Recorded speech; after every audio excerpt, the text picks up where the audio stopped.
سلامونه یارانو، نیک هیلې او احترامات په دې هسپتال ته چې دا هاي اپس لاړ شي یا د افیشلز سیاسي خلک، صدر، وزیر اعظم، وزیر اعلی، گورنر، فیلډ مارشل وغیره، نو اکثر د مریضانو ته چې ورځي نو هغه ایکس رې چې پرته هغه خامخه ګوري. او نه صرف دغه خلک، بلکې یو کس راته کمنټ کړی و چې هغه هم څه سړی دی چې ایکس رې وویني او ویې نه ګوري. زما خپل هم ډېر دا عادت دی، ډېر په مینه باندې چېرته ایکس رې وي پرته وي نو ډېر په شوق یې ګورم، لکه بس انتهایي د زړه نه. خو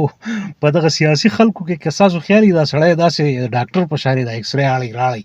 او خواته اوس یو بل کس یا د هسپتال سټاف یا هغه ورته هسې مسکۍ کېږي، سر اړخوي. دغه انټرسټینګ نه وي. په دې کې شاته یو کس بل ولاړ وي، هغه د داسې چمچه غوندې د دې پولیټیکل چې کوم اپس بیریر دی یا سیاسي کس دی، ایم پی ای دی، ایم این ای دی،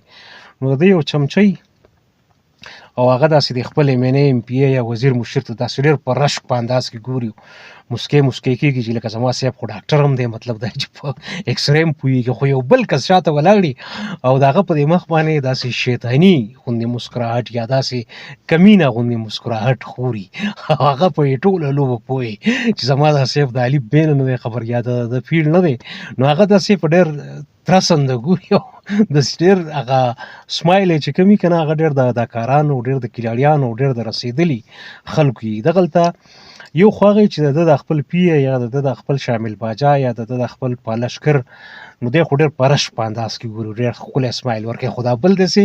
د کیمرامین ته هم کله کله شیطاني غوندې سمایل ورکوي او د ایم پی ای، ایم این ای ته هم چې کله دی د ایکس رې اړی راړی یا وزیر مشیر، صدر، وزیر اعظم، نو شیطاني یا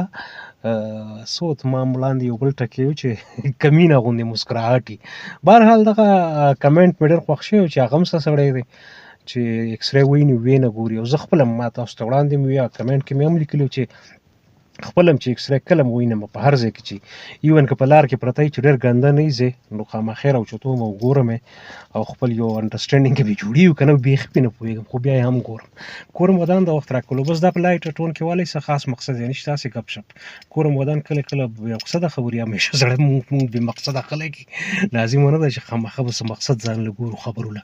هسې به غږېږو، غوږونه مې بند دي، زکام والی یم، بیمار یم، نو خپل غږ هم سم بېرته نه اورم چې لکه زه صحیح لګیا یم که نه. کورم ودان بیا هم بیا مننه.